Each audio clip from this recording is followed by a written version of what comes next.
Okay दोस्तों, so now we will learn about number system. Maths में थोड़ा बहुत तुम लोगों ने सीखे ही हो, ठीक है। चलो एक बार के लिए कर लेते हैं हम लोग नंबर सिस्टम को। नाउ नंबर सिस्टम में क्या है, हिस्टोरिकली सबसे पहले लोगों के पास जो नंबर्स आया डे टू डे लाइफ में इस्तेमाल करते हुए 1 2 3 4 5 6 7 8 9 10 लोगों को दिखा, एक गाय है, 2 गाय है, 4 भैंस है, लोगों को ये सब दिखा। तो लोगों ने सबसे पहले ये सब नंबर्स जो है वो नंबर्स को उन्होंने डिफाइन किया, ठीक है। और ये जो हमारा नंबर्स होते हैं 1 2 3 4 जो नेचर में हमें दिखता है, जो नेचर से हमें फील आती है, लोगों ने इनको बोला नेचुरल नंबर्स, क्योंकि नेचर ने ये सारे नंबर्स जो है वो हमें दिया है, ठीक है। ध्यान दो, जीरो का फील नेचर से नहीं आता है। अगर मान लो कोई जगह पे कोई गाय है ही नहीं तो हमें गाय देखने का फील तो आएगा ही नहीं। तो जीरो का काउंटिंग जो है वो नेचर ने डायरेक्टली हमें नहीं दिया है, ठीक है। तो ऑब्वियस सी बात है, नेचुरल नंबर्स जो है वो 1 से चालू करते हुए सारे के सारे नंबर्स है 1 2 3 4 5 6, ये वाला सेट डिफाइंड हुआ एज नेचुरल नंबर्स। नाउ उसके बाद लोगों ने जो डिस्कवर किया दैट इज जीरो। इंडिया में आर्यभट्ट ने डिस्कवर किया था। एंड जो हमारा डिस्कवरी है जीरो का वो किस तरीके से हुआ, मान लो मैं 2 में से 2 को हटा दूं, मेरे पास 2 गाय था और मैं दोनों के दोनों को बेच दिया। तो मेरे पास अब कितना गाय है अगर कोई पूछा तो कितना जो है वो भी तो एक नंबर है, लेकिन मेरे पास क्योंकि कोई भी गाय नहीं है तो नेचुरल नंबर में इसका कोई भी सॉल्यूशन के बारे में हमें आइडिया नहीं लग पा रहा है।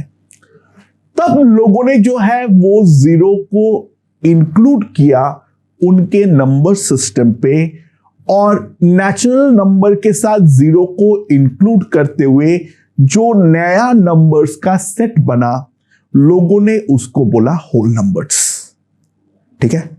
सो होल नंबर्स W क्या होती है, 0 1 2 3 4 डॉट डॉट डॉट डॉट, यानी नेचुरल नंबर के साथ जीरो को इंक्लूड करने पर हमारा होल नंबर जो है वो बन रहा है। यानी natural number is basically a subset of whole number. हर नेचुरल नंबर एक होल नंबर है, लेकिन होल नंबर में कम से कम एक एलिमेंट ऐसा है जो नेचुरल एलिमेंट हमारा, नेचुरल नंबर हमारा नहीं है। तो natural number is a proper subset of whole numbers. तो जिंदगी इस तरीके से आगे बढ़ रही थी। जीरो हमारा डिस्कवर हो गया था। रोमन सिविलाइजेशन पे जीरो नहीं था, इसीलिए जीरो का कोई डायरेक्ट रिप्रेजेंटेशन हमारा रोमन नंबर सिस्टम पे नहीं आती है।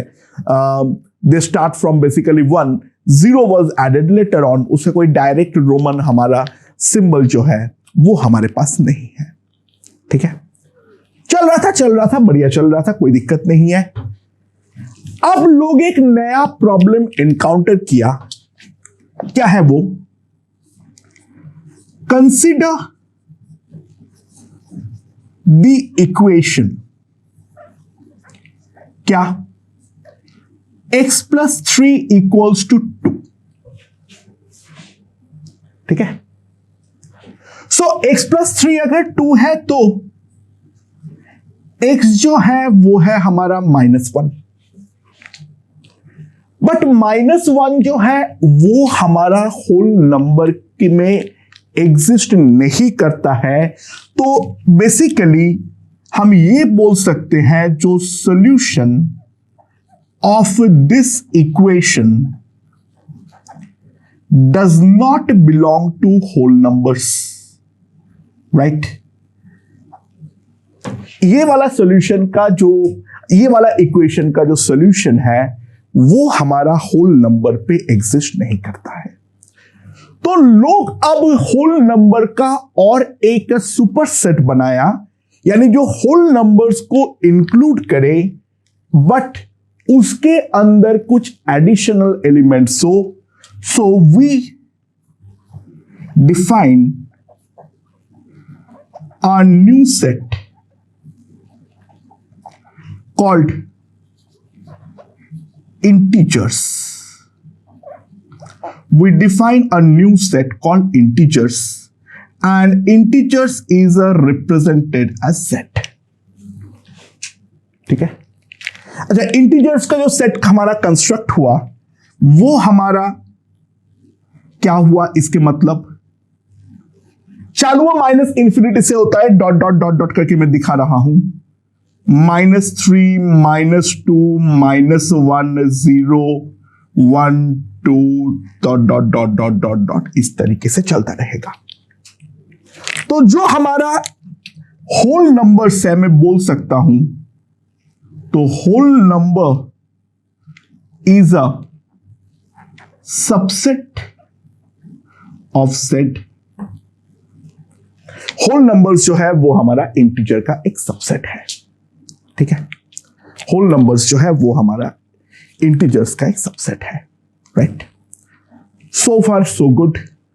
अभी तक हम लोगों ने starting from the natural number दो ऊपर का लेयर जो है वो मैं बना चुका हूं। ठीक है, राइट, एंड इंटीजर्स तक हम पहुंच चुके हैं। अब ये करने के टाइम पर एक नया प्रॉब्लम का सामना हुआ और वो ये है, consider the equation 2x is equals to 1, यानी x जो आ गया है वो आ गया है 0.5। नाउ प्रॉब्लम ये है, जो हमारा 0.5 है वो 0.5 हमारा ऑब्वियस सी बात है इंटीजर्स के सॉल्यूशन सेट पर एग्जिस्ट नहीं करता है। तो हम ये बोलेंगे जो solution of this equation does not belong to set। और लोगों को इस तरीके से बहुत सारे नंबर्स मिलता गया। यानी क्या नंबर्स मिलता गया, और वो ये मिलता गया जो हमारा जो ऑल फ्रैक्शंस, ठीक है, जितने भी फ्रैक्शंस हुआ, या फिर टर्मिनेटिंग डेसिमल्स, ठीक है, यानी फॉर एग्जांपल 2.37 टर्मिनेटिंग डेसिमल, या फिर non terminating but recurring decimals. जो टर्मिनेटिंग तो नहीं है लेकिन रिकरिंग है, यानी एग्जाम्पल है 0.3333 डॉट डॉट डॉट, और जिसको हम लोग सिंपली लिखते हैं 0.3 बार। जो टर्मिनेटिंग तो नहीं है लेकिन रिकरिंग है, यानी कोई एक पैटर्न फॉलो करता है, कोई सर्टेन टाइम के बाद वो अपने आप को रिपीट करता है। ये सारे के सारे ही हमारा इंटीजर्स के अंदर एग्जिस्ट नहीं करता है। तो ऑब्वियस सी बात है, अब हम एक नया प्रॉब्लम का सामना कर चुके हैं। हमारे पास कुछ ऐसा नंबर्स आ गया है जो कि हमारा इंटीजर्स नहीं है, वो या तो कोई फ्रैक्शन है, या तो कोई टर्मिनेटिंग डेसिमल है, या तो हमारा एक non terminating but recurring decimals है, यानी जिसके अंदर एक पैटर्न्स है। ठीक है, रिकरिंग के बारे में तुम लोग थोड़ा बहुत जानते ही हो। जो हमारे पास ये 2.37 जो है वो भी एक टाइप का फ्रैक्शन ही है। It can be written as 237/100, right. या फिर मान लो अगर रिकरिंग है 0.3 recurring, that can be written as 1/3, right. So बहुत सिंपल सी बात है, जो जितने भी फ्रैक्शंस है टर्मिनेटिंग डेसिमल है और non terminating but recurring decimals है, वो सारे नंबर्स अभी हमारा इंटीजर में इंक्लूडेड नहीं है। तो we define a new set of numbers we define a new set of numbers like बोल रहा हूं, called rational numbers. ठीक है, समझ में आया? And rational numbers are represented by Q. हम एक नया सेट जो है वो डिफाइन करेंगे हमारा. They are called rational numbers. Rational numbers क्या होता है? Q contains all number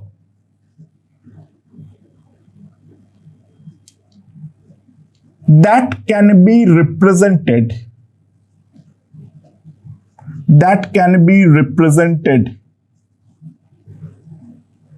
in P by Q form. Rational numbers वो सारे नंबर्स हैं जिनको हम लोग P by Q फॉर्म में लिख सकते हैं, जहां पर P जो है वो हमारा इंटीजर पे लाई करेगा और Q जो है वो हमारा होगा इंटीजर्स -0. Q जो है वो ऑब्वियस सी बात है, 0 नहीं हो सकता है. ठीक है, तो वो सारे नंबर्स जो कि हमारा P by Q फॉर्म पे रिप्रेजेंट हो सकता है, उनको हम बोलेंगे हमारा रैशनल नंबर्स. तो Q जो है that contains all integers, जितने भी इंटीजर्स होंगे वो. ठीक है, all fractions, all terminating decimals,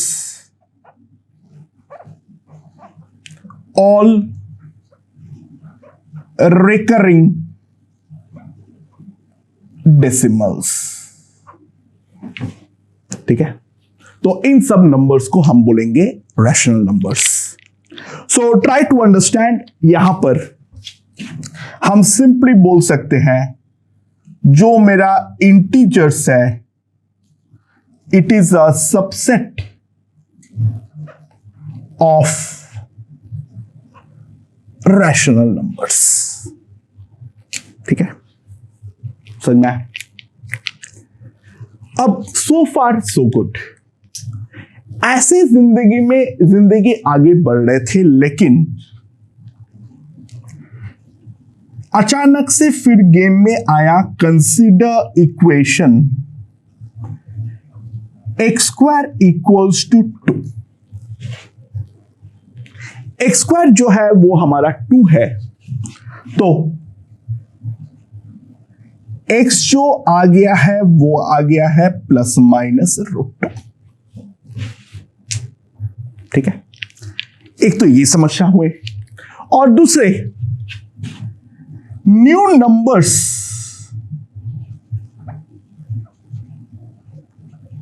like pi e are discovered.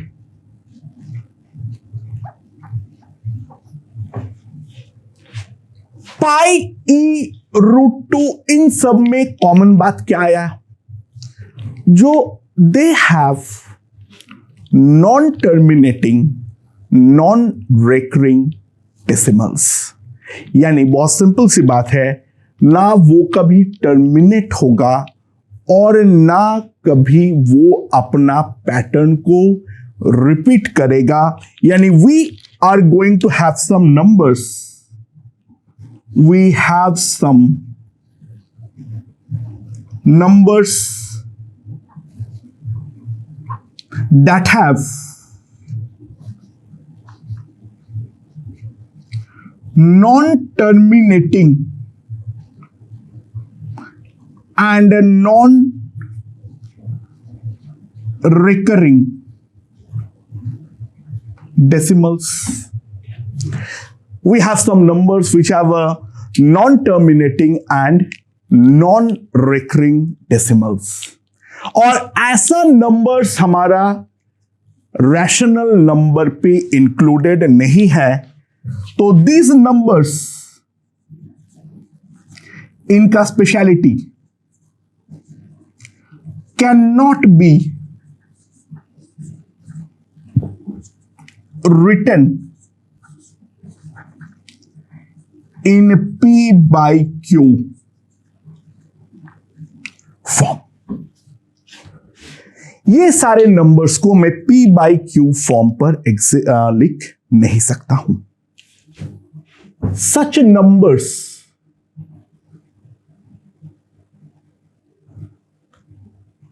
Are called irrational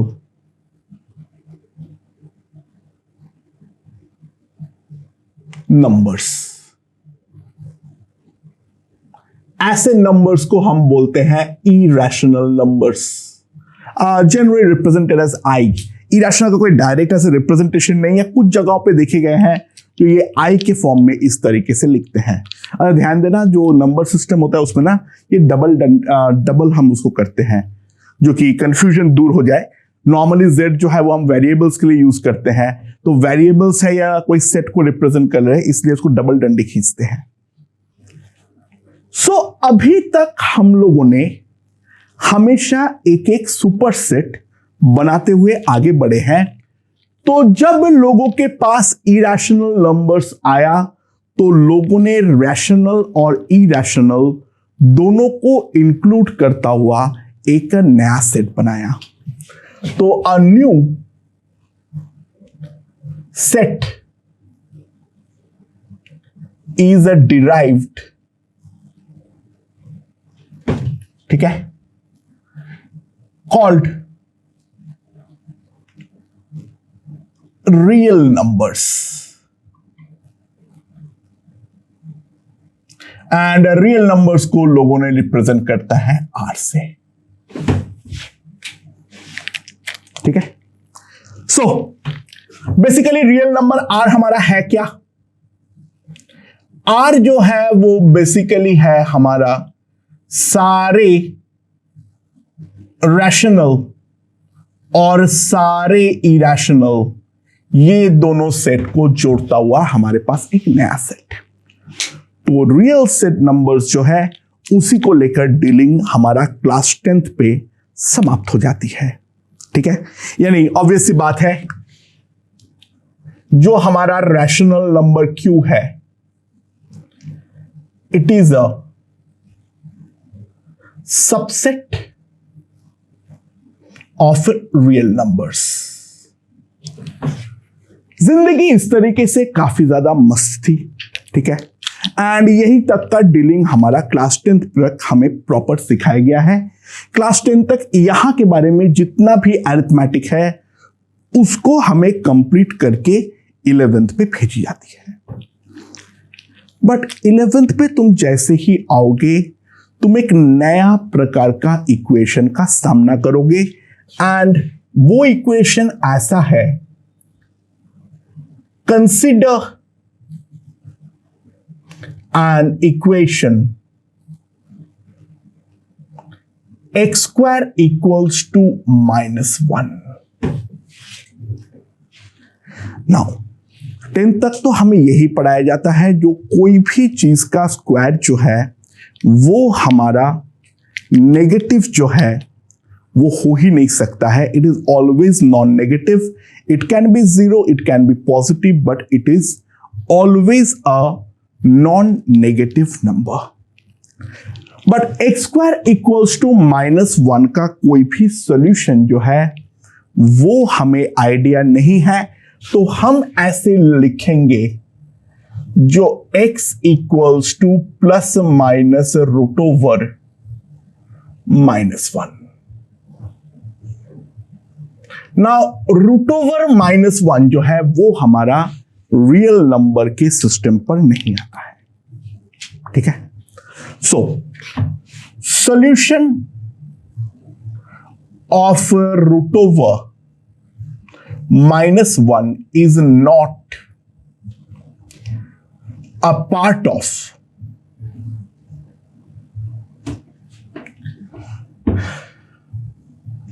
real numbers. ठीक है, तब लोगों ने एक नया नंबर सिस्टम को डेवलप करता है, क्योंकि ये एक जगह पे नहीं बहुत सारी जगह पर हमारा सामना होता है। तो ऐसा केसेस जहां पर हमें नेगेटिव क्वांटिटी का रूट का सामना करना होता है, then that is called an imaginary number. ठीक है, सो सबसे पहले जो इमेजिनरी नंबर आया है हमारे पास, जो एक्चुअल में रियल दुनिया में तो एग्जिस्ट नहीं करता है, लेकिन उसको हम सोच सकते हैं, इमेजिन कर सकते हैं, और लोगों ने √-1 को लिखा आयोटा आई। ठीक है, तो अगर x² इक्वल्स टू -1 है, ठीक है, सॉरी, x² इक्वल्स टू -1 है, तो x जो आ जाएगा वो आ जाएगा मेरे पास ± आयोटा। ठीक है, सो लोगों ने अब एक नया चीज को लेकर आया, नया कॉन्सेप्ट को लेकर आया, जो अभी तक हमारे पास कंप्लीटली अननोन था। ठीक है, और भी फॉर एग्जांपल ले लो, मान लो x-2 का whole square is equals to -1, तो हमारे पास x क्या आएगा? तो हमारे पास क्या आ जाएगा? x-2 is equals to ±√/-1, that can be written as ± iota। तो x जो आ जाएगा that is 2 ± iota।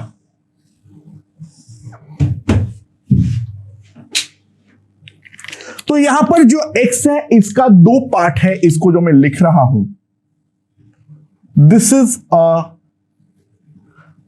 Is the real part and this is the imaginary part.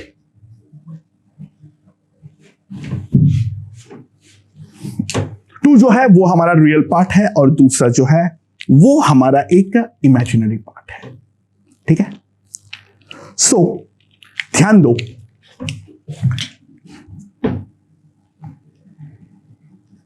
x is called a complex number, और कॉम्प्लेक्स नंबर का जो set है, that complex number का जो सेट है that is represented by C। तो x एक complex number है, तो कॉम्प्लेक्स नंबर का सेट को हम रिप्रेजेंट करते हैं C से। So it's a new thing जो हम लोग अभी तक देखे ही नहीं है 10 तक। So, a general complex number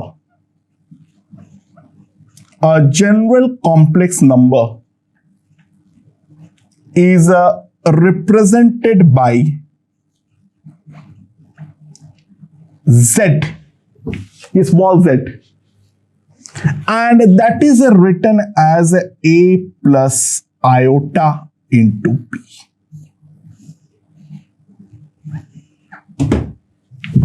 एक जनरल कॉम्प्लेक्स नंबर को हम रिप्रेजेंट करते हैं a प्लस आयोटा b, जहां पर हमारा a और b they belongs to real numbers.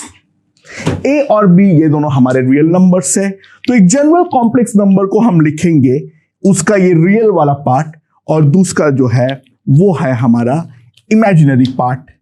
So again this a is the real part and this thing is the imaginary part। ठीक है, so now we have to realise जो हम नया number system define किए हैं ये अपना पुराना ट्रेंड को बिल्कुल भी नहीं तोड़ा है. Every real number is also a complex number. Try to realise if b जो है वो रियल होना जरूरी है. इफ बी इक्वल्स टू 0 तो z जो है that is a, that is real. Therefore, we can say that every real number is also a complex number. Every real number is also a complex number. So हमारा final जो layer था वो अब हम लोग complete कर चुके हैं. 10 तक हमें रियल तक का लेयर मालूम था. अब हम लोग एक लेयर और ऊपर जा चुके हैं. तो हम बोलेंगे जो हमारा रियल नंबर्स है that real number is a subset of complex numbers. ठीक है. अरे बाय द वे एक चीज और जान लो. If a is equals to 0 तो z जो होगा that can be written as iota b. इसके अंदर रियल पार्ट है ही नहीं. इसके अंदर केवल और केवल इमेजिनरी पार्ट है. तो तब हम बोलते हैं जो z is called a purely imaginary number. Z is called a purely imaginary number. ठीक है, समझ में आया? सो लोगों ने इस तरीके से अपना जो नंबर सिस्टम है उस नंबर सिस्टम को यहीं पर कंप्लीट करता है. ठीक है. तो ये जो कॉम्प्लेक्स नंबर अभी हम लोगों ने सीखे हैं, ठीक है, वो कॉम्प्लेक्स नंबर को अब हम लोग थोड़ा सा और आगे की ओर बढ़ाते हैं. Let's see. ओके दोस्तों, so this is the scenario. सबसे अंदर जो है वो है natural number. The first layer of it is whole number. ठीक है. होल नंबर के बाद का लेयर जो होगा that will B integers. Integer का बाद का लेयर जो है वो है हमारा रैशनल नंबर्स. रैशनल नंबर्स के बाद का लेयर जो है वो है रियल नंबर्स. एंड उसके बाद का लेयर जो है that is the complex number. ठीक है. तो अंदर जो है वो हर किसी का सबसेट है विथ रिस्पेक्ट टू बाहर का, और बाहर वाला अंदर के रिस्पेक्ट में हमारा सुपरसेट है. एंड इसी के साथ नंबर सिस्टम को डेवलप करने का प्रोसेस हमारी समाप्त होती है. हम लोग जितने टाइप के नंबर्स को लेके डील करते हैं इन रियल मैथमेटिक्स, वो पूरा नंबर सिस्टम को अब हम लोग डेवलप कर चुके हैं. ठीक है. तो कॉम्प्लेक्स नंबर एक नई चीज है, तो उसके बारे में हमें बहुत सारे चीजों को समझना पड़ेगा. ठीक है. तो सबसे पहले हम जिस पे आएंगे that is the representing and locating a complex number. ठीक है. उसके बाद उसके मैथमेटिक्स पे जाएंगे, उसके अरिथमेटिक पे जाएंगे. हम लोग कैसे एक कॉम्प्लेक्स नंबर को रिप्रेजेंट कर सकते हैं, सबसे पहले उस चीज को समझते हैं. ठीक है. नाउ रियल नंबर जो है वो हमारा एक लाइन पे, जिसको हम लोग रियल नंबर लाइन बोलते हैं, उस रियल नंबर लाइन पर दिखा सकते हैं. एंड सिमिलरली हम इंटीजर्स को भी अपना इंटीजर लाइन पे दिखा पाते हैं. ठीक है. एंड नेचुरल नंबर्स को उसके नेचुरल नंबर के लाइन पे दिखा पाते हैं. लेकिन कॉम्प्लेक्स नंबर जो है वो हम लोग एक लाइन पर कभी भी नहीं दिखा सकते हैं. Complex number is more of like a 2D number. ठीक है. तो कॉम्प्लेक्स नंबर को दिखाने के लिए हमें डिफाइन करना पड़ता है एक प्लेन को. सो अगर मैं इस प्लेन को डिफाइन करूंगा तो ये है मान लो एक्स एक्सिस और ये है मेरा वाई एक्सिस, ठीक है।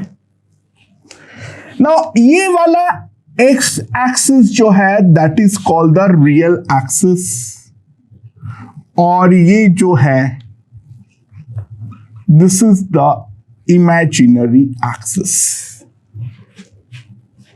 ठीक है। अच्छा, जो रियल का एक यूनिट होता है उसको अगर मैं 1 बोलता हूं तो इमेजिनरी का एक यूनिट जो है वो है मेरा आयोटा, ठीक है। यानी इसका हर एक घर, रियल का हर एक घर 1 यूनिट का है, और इमेजिनरी का हर एक घर मेरा, अगर मैं ग्राफ पेपर में मान लो प्लॉट करता हूं तो हर एक घर जो है वो मेरा आयोटा है, ठीक है।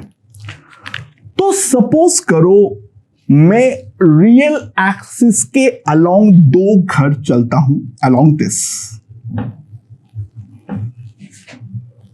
और इमेजिनरी एक्सिस के अलोंग में 3 घर चलता हूं लाइक दिस।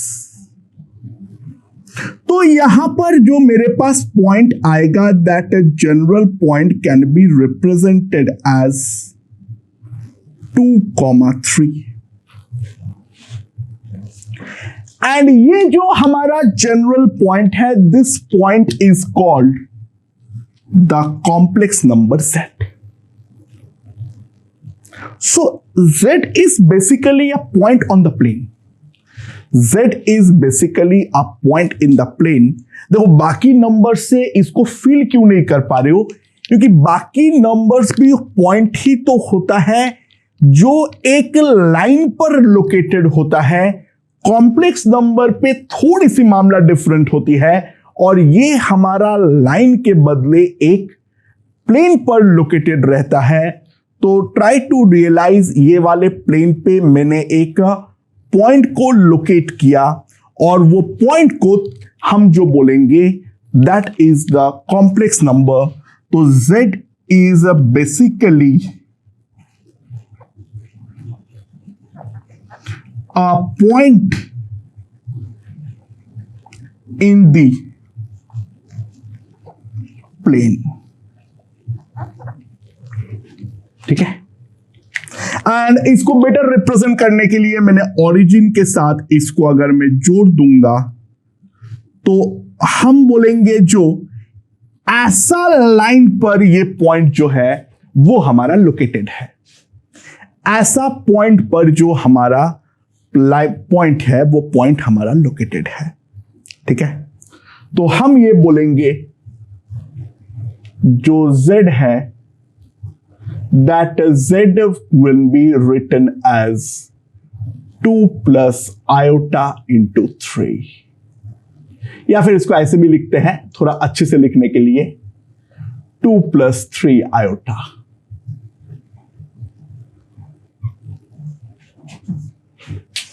ठीक है। सो इन जनरल अगर मैं बात करूं,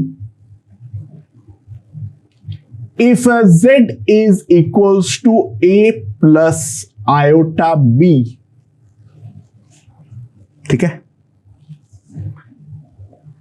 to locate Z we need to move A units along real axis and B units along imaginary axis. That is the basic concept. तो Z is equals to A plus iota B अगर है तो Z को locate करने के लिए हम real axis के अलोंग A यूनिट मूव करेंगे और इमेजिनरी एक्सिस के अलोंग B यूनिट्स जो है वो हम मूव करेंगे. So that is the basic representation and the location of a complex number. ठीक है. सो ओनली डिफरेंस यहां पर ये है, till now all the number lines are linear. Now we have moved on from line to a plane. So complex number is basically represented in the 2D plane. ठीक है, and इस तरीके से ही हम complex number को लिखेंगे. ध्यान देना, complex number is basically a point. ठीक है, it has a numerical value. It has a numerical value. But it is ultimately a point, just like all other things. जो real numbers है वो भी तो point ही है.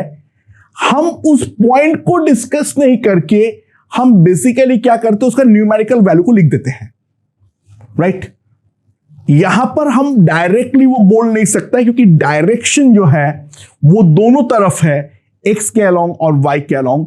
That is the only difference. बाकी कोई खास डिफरेंस जो है वो तो हम लोगों ने यहां पर नहीं लाए हैं. ठीक है, इमेजिनरी क्यों हो गया है वो नंबर? क्योंकि हमें आदत है केवल x के अलोंग मूव करने का. चाहे मैं कितना भी एफर्ट डाल लूं, मैं ये वाला पॉइंट को इस लाइन के अलोंग चलते हुए कभी भी एनकाउंटर नहीं करूंगा. इसीलिए मुझे y के अलोंग चलने को भी साथ में इमेजिन करना पड़ेगा. Okay, so now we move on to the algebra of complex numbers. We move on to the algebra of complex numbers. Okay? सबसे पहला जो है इक्वालिटी ऑफ कॉम्प्लेक्स नंबर्स, यानी उसको मैं z लिख देता हूं. ठीक है, अच्छा मान लो z1 जो है वो है मेरा a प्लस आयोटा b, और z2 जो है वो है मेरा c plus iota d. a b c d all belongs to real numbers. ठीक है, z1 जो है वो है मेरा a प्लस आयोटा b, और z2 जो है वो है मेरा c plus iota d. Let if z1 is equals to z2, दो कॉम्प्लेक्स नंबर्स अगर हमारा इक्वल हो गया है तो what does it signify? Try to realise, they represent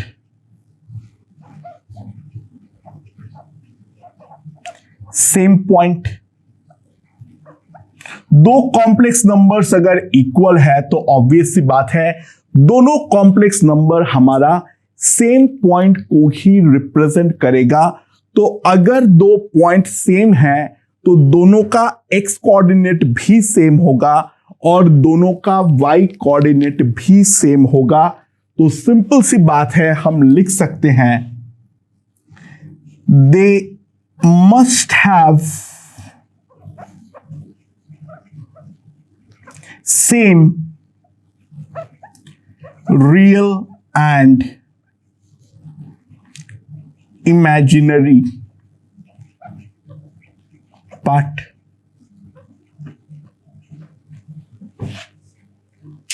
So अगर दो कॉम्प्लेक्स नंबर इक्वल है, so what I can say is a plus iota b is equals to c plus iota d. That simply implies a equals to c and b equals to d.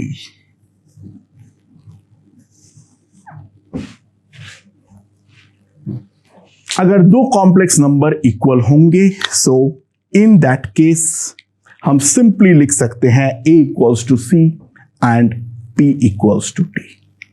ठीक है, I hope this point is perfectly understood, right? समझ में आया नहीं आया? अब एक important बात है, Z1 greater than Z2, Z1 greater than और equals to Z2, Z1 less than Z2, Z1 less than और equals to Z2 are all meaningless expressions. Z1 greater than Z2, Z1 greater than or equals to Z2, यानी simple सी बात है, we cannot compare two points. Simple सी बात है, we cannot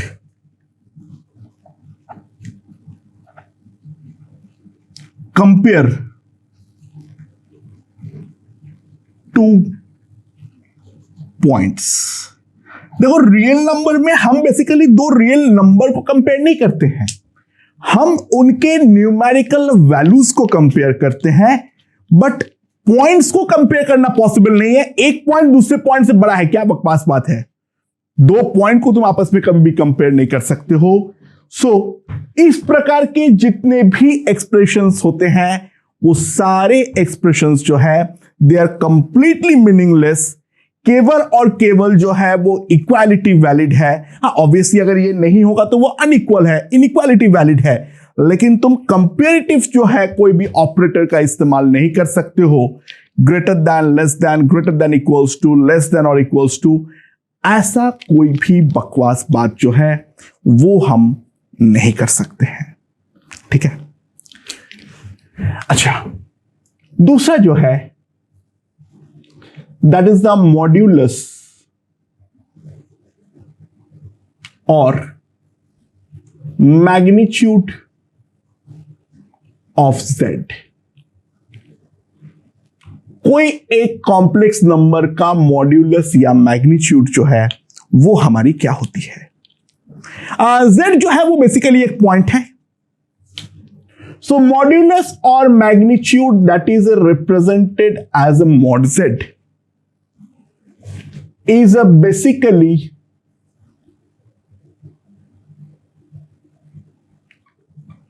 the distance from origin of Z। Z जो है वो हमारा जो नंबर सिस्टम है उसके ओरिजिन से जितने डिस्टेंस पर है वो हम रिप्रेजेंट करते हैं मॉड Z के सहारे।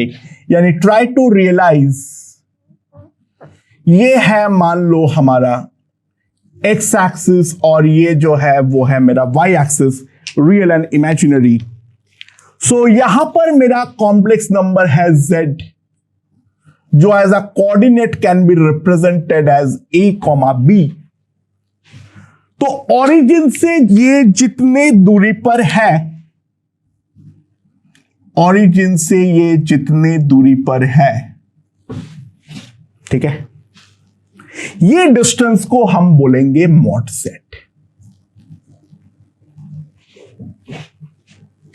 ठीक है, ये डिस्टेंस को हम जो बोलेंगे दैट इज मॉड Z। अच्छा, न्यूमेरिकली मॉड Z का वैल्यू क्या होगा? Let's construct this right angle triangle. ये जो है this is A and this is basically B। ठीक है, this is A and this is basically equals to B, right? तो हमारे पास क्या आ जाएगा? Mod Z is equals to under root A square plus B square. ठीक है, मॉड Z जो आएगा that is equals to under root A square plus B square. ठीक है, तो अगर A प्लस आयोटा B है तो उसका जो मैग्नीट्यूड होगा, जो हमारा मॉड होगा, that will be given as under root A square plus B square. मेरे ख्याल से ये हमें समझ में आ चुका है। नाउ ऑब्वियसली जो हमारा मॉड Z होगा that is always greater than और इक्वल्स टू 0। हाँ, we can compare the mod of two complex numbers. Mod of z जो है ये तो ऑब्वियसली ध्यान देना, this is going to be always real. We can कंपेयर mod of two complex numbers। उनके मैग्नीट्यूड को तुम डेफिनेटली कंपेयर कर सकते हो, उसमें ग्रेटर देन लेस देन सब कुछ करना अलाउड है, लेकिन कॉम्प्लेक्स नंबर पे डायरेक्टली तुम कंपेरेटिव ऑपरेटर्स जो है वो तुम नहीं डाल सकते हो। ठीक है। Third, addition and subtraction of complex numbers।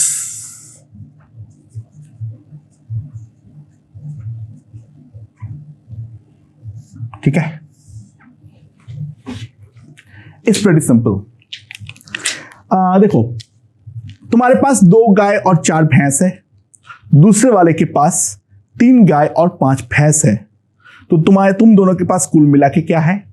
तो गाय गाय इंडिविजुअली ऐड करोगे, 2 + 3 यानी 5 गाय हो गया, और 3 + 4 टोटल 7 भैंस हो गया। ठीक है। सो अगर मान लो हमारे पास कॉम्प्लेक्स नंबर है z1 = a + iota b, और z2 जो है वो है मेरा c + iota d। z1 जो है वो अगर मेरे पास है a + iota b, and z2 जो है वो हमारे पास आ गया है c + iota d। तो z1 + z2 add real with real, real को गाय मान लो, इमेजिनरी पार्ट को भैंस, तो गाय के साथ गाय को ऐड करो, भैंस के साथ भैंस को, तो सिंपली हम लिखेंगे real plus real, imaginary plus imaginary. Real वाले पार्ट को रियल के साथ ऐड करो, इमेजिनरी वाला पार्ट इमेजिनरी के साथ ऐड करो। That's pretty simple and straight forward. z1 minus z2, it can be a minus c। Real के साथ रियल को सब्सट्रैक्ट करो, इमेजिनरी के साथ इमेजिनरी को सब्सट्रैक्ट करो। That's the concept of simple addition and subtraction. ठीक है। अच्छा, इसको हम लोकेट किस तरीके से करेंगे? उसके लिए मैं एक बार वापस नंबर सिस्टम को बना लेता हूं। ठीक है, यानी इसका जो नंबर सिस्टम है वो बेसिकली तो हमारा एक प्लेन है। तो मान लो हम कोई भी रैंडमली 2 पॉइंट्स ले लेते हैं, तो ये जो है वो है मेरा z1। ठीक है, एंड यहां पर है मान लो हमारा z2। Right.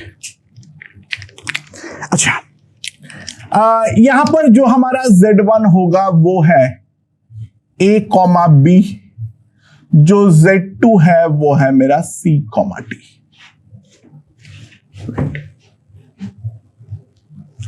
And now try to realise जो मैं करना चाह रहा हूं। अच्छा, z1 और z2 को आपस में जोड़ो, z1 और z2 को आपस में जोड़ो, तो इसका जो मिड पॉइंट आएगा, इसका मिड पॉइंट क्या आएगा? ये कोई एक नया कॉम्प्लेक्स नंबर मान लो z3, जो हमारा आएगा a + c/2 and b + d/2। ठीक है, ये है मेरा a + c + d, a + c/2 और b + d/2, ये इसका मिड पॉइंट है। And now try to realize, अगर मान लो यहां पर मैं Z1 और Z2 दोनों को ओरिजिन के साथ जोड़ता हूं। तो ये वाला लाइन के अलाउ में Z1 लोकेट हुआ, यहां पर मेरा Z2 लोकेट हुआ, उसका मिड पॉइंट को मैं लोकेट करके रखा हूं। नाउ लुक, ओरिजिन के साथ इसका मिड पॉइंट को जोड़ता हुआ आगे बढ़ो। ओरिजिन के साथ मिड पॉइंट को जोड़ता हुआ आगे बढ़ो। नाउ ओरिजिन जो है वो तो हमारा 0,0 है। नाउ ट्राई टू रियलाइज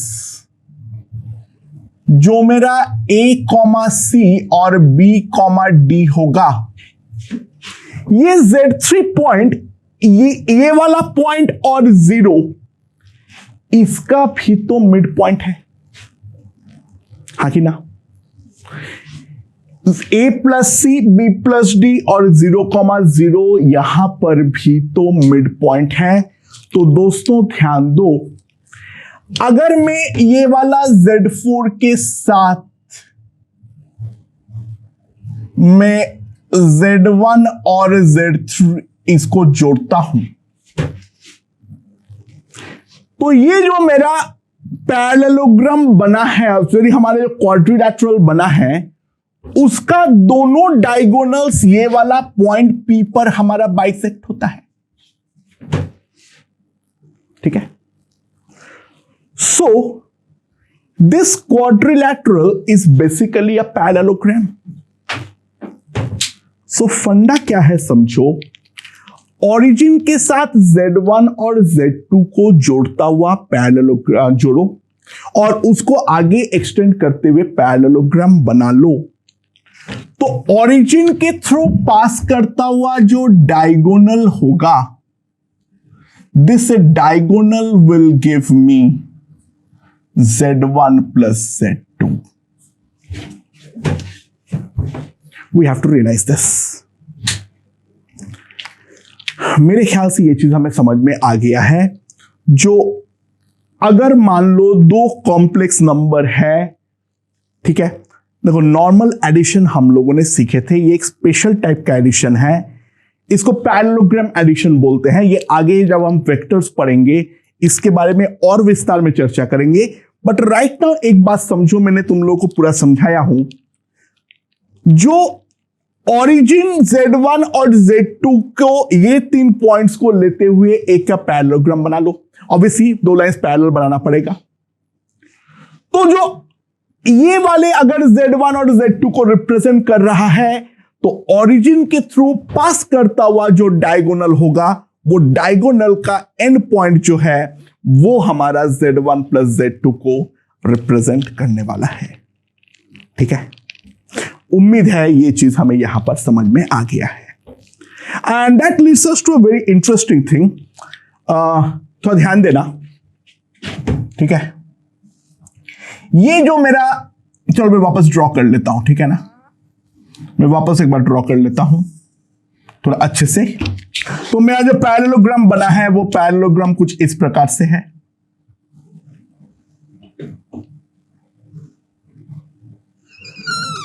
ठीक है, this is the parallelogram and this is the diagonal.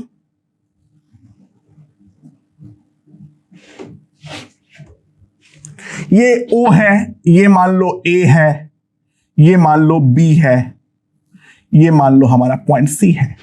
अच्छा, जो OA का लेंथ होगा, दैट OA का लेंथ जो है that is mod of Z1, और जो हमारा AC होगा that will B mod of Z2। ठीक है, क्योंकि ऑब्वियसली बात है OB मेरा मॉड ऑफ Z2 है, बट ये पैरेललोग्राम होने पर AC और OB इन दोनों का लेंथ तो हमारा इक्वल है। तो OC का जो लेंथ होगा that will B mod of Z1 plus Z2। ठीक है, so what I can write is in general mod of Z1 plus Z2 is less than or equals to mod z1 plus mod z2। हाँ कि ना? The sum of two sides of a triangle is always greater than the third side. The equality may hold for a line triangle. Equality केवल तब hold करता है जब वो हमारा एक लाइन ट्रायंगल हो। तो दिस इज ऑलवेज वैलिड। और इक्वालिटी कब होल्ड करेगा? Equality holds. अच्छा, लाइन ट्रायंगल कब बनेगा? जब हमारा पैरेललोग्राम कोलैप्स करे, यानी OA और OB जो है वो दोनों हमारा एक दूसरे के ऊपर गिर जाए। तो ये गिरने का तरीका क्या है? OAB must be collinear. OAB must be collinear. ठीक है, तो इन दैट केस हमारा जो चीज रहेगा वो हमारा वैलिड रहेगा। ठीक है, OAB हमारा कोलिनियर होना चाहिए, तब हमारा इक्वालिटी होल्ड करेगा। If OAB are collinear. ठीक है, समझ में? एक सिंपल एग्जांपल ले लेता हूं।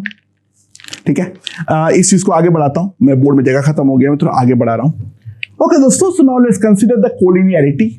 तो मैंने एक Z1 ले लिया 1 प्लस आयोटा और Z2 ले लिया 2 plus iota, 2 plus 2 iota, and let's see whether they are collinear और नॉट।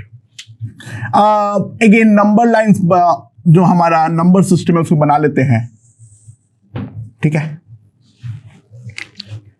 जो हमारा 1 प्लस आयोटा है तो इसके अलोंग एक यूनिट चला, इसके अलोंग एक यूनिट चला, तो यहां पर हमारे पास पॉइंट आ जाएगा 1,1।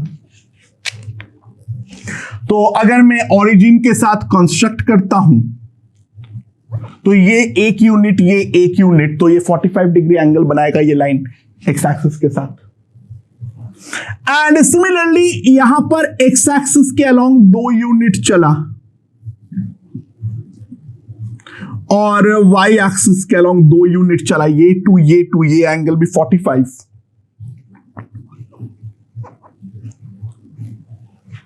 ठीक है, समझ में आया? सो ये 1,1 है, ये 2,2 है, यहां पर हमारा कोलिनियर है।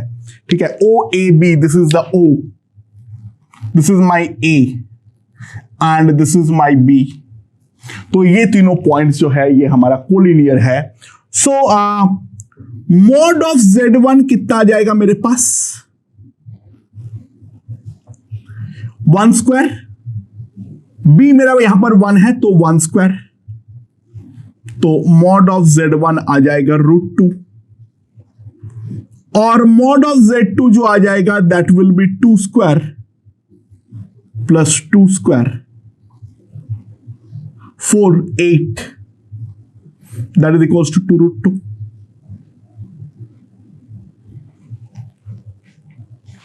ठीक है, सो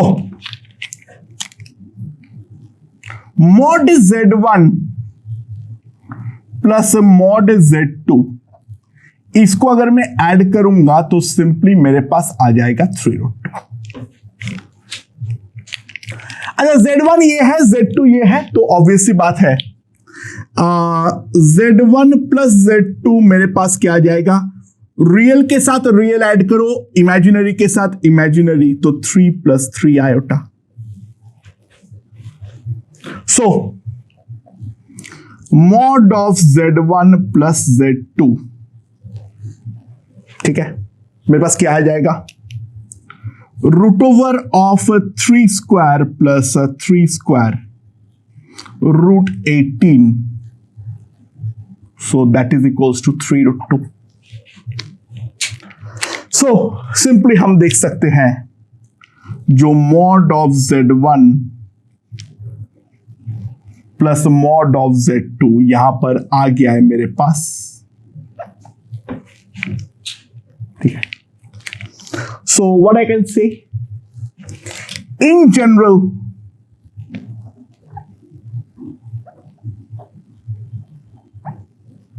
mod of Z1 plus Z2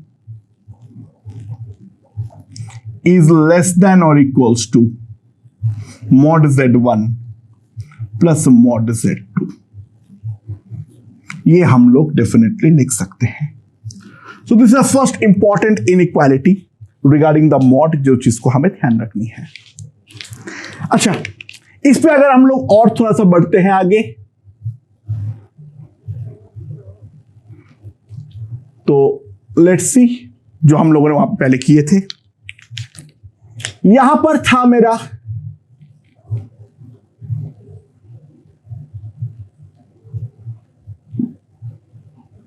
ये O था, ये A था. थोड़ा वाहियात पैरेललोग्राम बना है, बट ठीक है, कोई ना. OA, OB, OC. अगेन ये OC जो है, this is mod of Z1 plus Z2. ये वाला जो है, that is mod of Z1. This is the mod of Z2. तो पहला इनइक्वालिटी तो हम लोगों ने लिख दिए थे. अब हम लोग सेकेंड इनइक्वालिटी पे आते हैं. ध्यान दो, मैं एक चीज तो और भी लिख सकता हूं, जो mod of Z1 plus mod of Z1 plus Z2, that will be greater than or equals to mod of Z2. Now, तो यहां से मैं लिख सकता हूं या नहीं?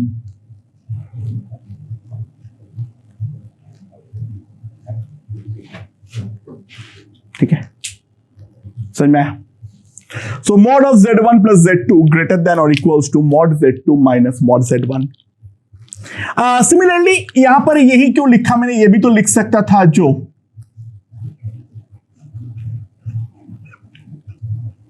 this can be written as greater than or equals to mod of Z1. So we can simply write mod of Z1 plus Z2. Okay. Now try to realize, ये जो दो रिजल्ट है, इन दोनों रिजल्ट में एक ऑब्वियस होगा और एक सोचने वाली बात है.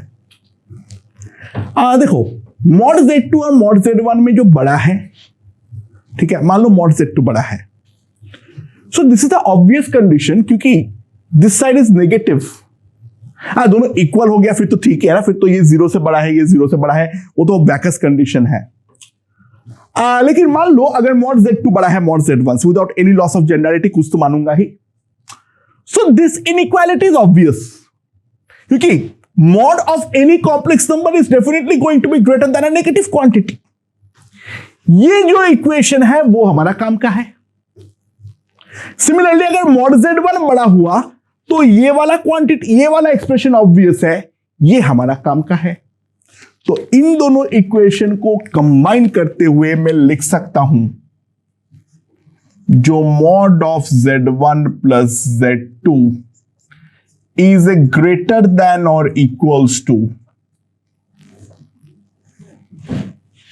इस चीज का मैग्नीट्यूड. दोनों में से मैंने पॉजिटिव बना लिया, डिपेंडिंग अपॉन कौन बड़ा है. ये mod Z1 minus mod Z2. जो बाहर वाला mod है वो हमारा, जो मैथ्स वाला पुराना mod है वो है, यानी mod of -2 वाला. यहां पे कॉम्प्लेक्स नंबर के mod के साथ उसको कंफ्यूज मत करो. इन दोनों में जो बड़ा है उसके अकॉर्डिंग ये खुल जाएगा. तो अगर मान लो mod Z1 बड़ा हुआ, इसको हम ऐसे ओपन करेंगे, mod Z2 बड़ा हुआ तो हम इस तरीके से ओपन करेंगे. सो दिस वाज वन इनइक्वालिटी जिसके बारे में हमने देखे थे. So this one was the second inequality जो अभी हम लोगों ने देखे हैं. सो दोनों को कंबाइन करते हुए मैं लिख सकता हूं, जो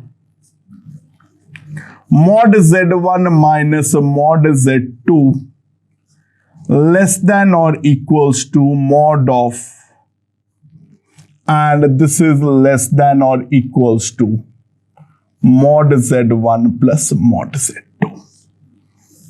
तो एडिशन के रिगार्डिंग जो इंपॉर्टेंट बातें थे वो हम लोगों ने कर चुके हैं। हम उस कॉम्प्लेक्स नंबर को प्लॉट भी कर लिए हैं, उसको लोकेट भी कर लिए हैं।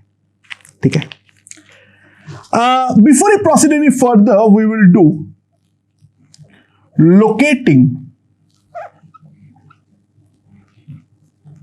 Minus Z.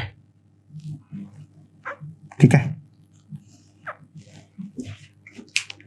अच्छा, अगर z मेरा है a प्लस आयोटा b, तो माइनस z जो होगा that is minus a minus iota b। So try to understand, ये अगर मेरा कॉम्प्लेक्स नंबर का प्लॉट है, ये x है और ये मेरा y है। ठीक है, तो यहां पर अगर मान लो मेरा z है, so this point is a comma b। तो माइनस z के लिए हमें minus a comma minus b पर पहुंचना है, तो x के अलोंग नेगेटिव डायरेक्शन में ऐसे जाएंगे और y के अलोंग नेगेटिव डायरेक्शन में इस तरीके से जाएंगे। तो ट्राई टू रियलाइज, ये वाला पॉइंट जो होगा this is going to be minus z।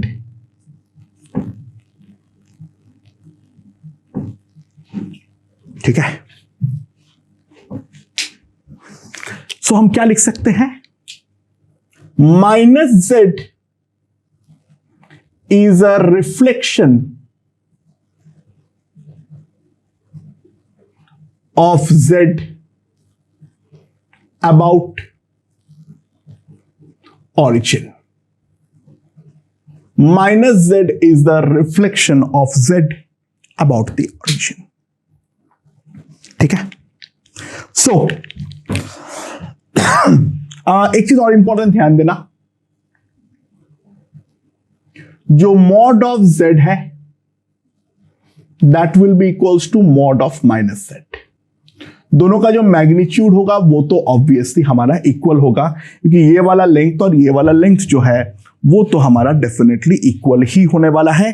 और यहां पे अगर हम ध्यान दें न्यूमेरिकली भी, ये भी अंडर रूट ए स्क्वायर प्लस बी स्क्वायर है, ये है अंडर रूट माइनस ए का स्क्वायर प्लस माइनस बी का स्क्वायर, वो भी तो हमारा अंडर रूट ए स्क्वायर प्लस बी स्क्वायर ही है। तो कोई एक कॉम्प्लेक्स नंबर और उसका नेगेटिव जो है, उन दोनों का मैग्नीट्यूड हमेशा इक्वल होती है एंड उसका वैल्यू होता है अंडर रूट ए स्क्वायर प्लस बी स्क्वायर। ठीक है, एंड ऑब्वियस सी बात है z माइनस z जो होगा दैट इज इक्वल्स टू 0। ठीक है, z माइनस z जो होगा that is going to be 0, right. Okay, तो माइनस z को जब हम लोगों ने एक बार रिप्रेजेंट कर दिए हैं, अगर माइनस z को मैं एक बार रिप्रेजेंट कर दिए हैं, तो in that case what is going to happen. ठीक है, then in that case what is going to happen, हम क्या कर सकते हैं, जो हमारा z1 माइनस z2 है that can be written as z1 plus minus z2, right? So z1 जो है वो मान लो है हमारे पास a प्लस आयोटा b, और z2 जो है वो है मान लो c plus iota d। z1 जो है वो है मेरा a plus iota b and z2 जो है वो है मान लो c प्लस आयोटा d। तो इन दैट केस मैं अगर इसमें प्लॉट करूं, ठीक है,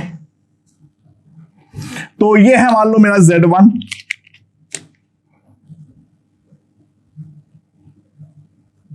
ठीक है, a कॉमा b, और यहां पर है मान लो मेरा z2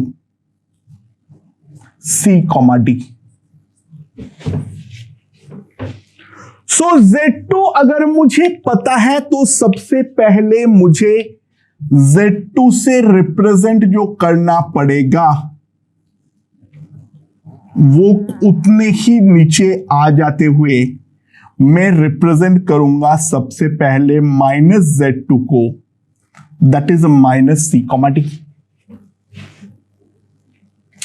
सो यहां पर अब जो मैं पैरेललोग्राम बनाऊंगा, मैं ओरिजिन के साथ Z1 को जोड़ूंगा, ओरिजिन के साथ मैं Z2 को जोड़ूंगा, -Z2 को जोड़ूंगा। And now we construct the parallelogram like this. उम्मीद है अच्छा बना लेता हूं। यह है मेरा पैरेललोग्राम। तो जो चीज हम लोगों ने वहां पर सीखे थे, जो यहां पर मेरा ओरिजिन के थ्रू पास करता हुआ डायगोनल होगा, this diagonal will represent Z1 -Z2। ठीक है, that leads us to a very interesting thing we can see. एक काम करो, ऊपर भी पैरेललोग्राम को कंप्लीट करो।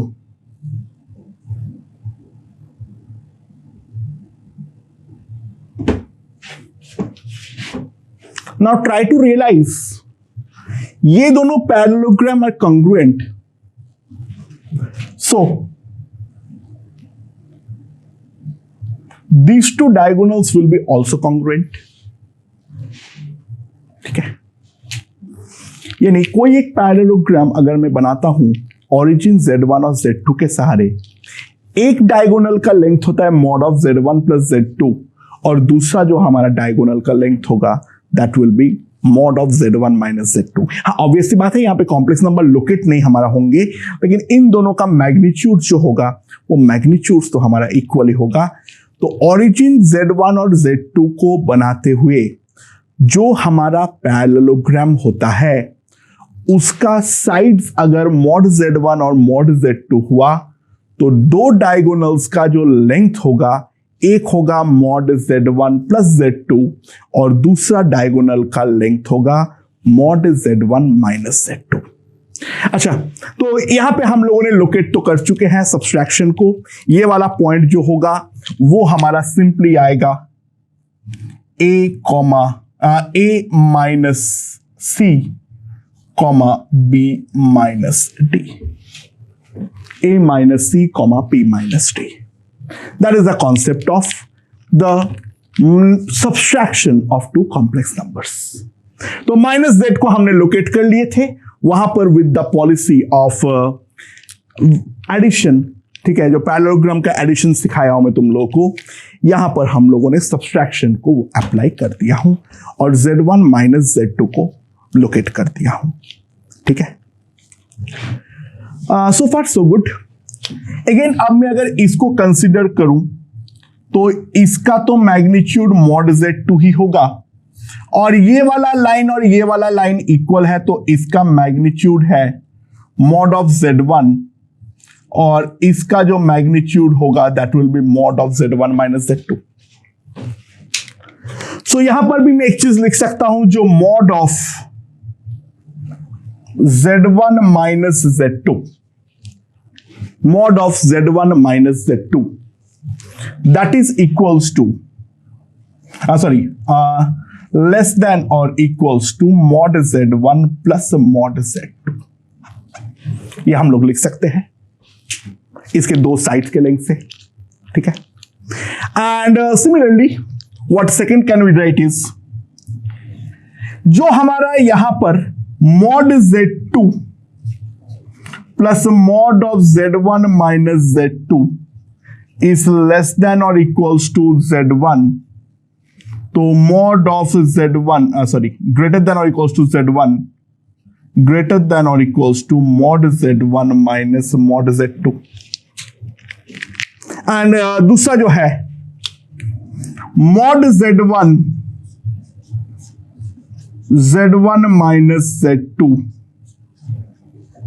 mod Z2 Z1 minus Z2।